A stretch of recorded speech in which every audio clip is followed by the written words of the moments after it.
அடிடா விசில் விஜயின் வெற்றி அடிடா விசில் விஜய்தானே முதல்வர்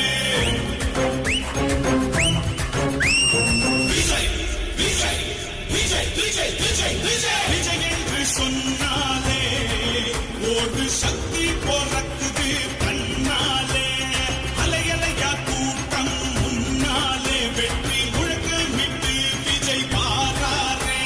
சதிகள் செஞ்சு தடைகள் போட்டு தடுத்து நிறுத்த பார்த்தாலும் என தகிடு தத்தம் போட்டாலும் மக்கள் மனதில் என்று முதல்வர் எங்கள் விஜய் எப்போதும் அடிட விசில் விஜயின் வெற்றி அடிட விசில் விஜய்தானே முதல்வர்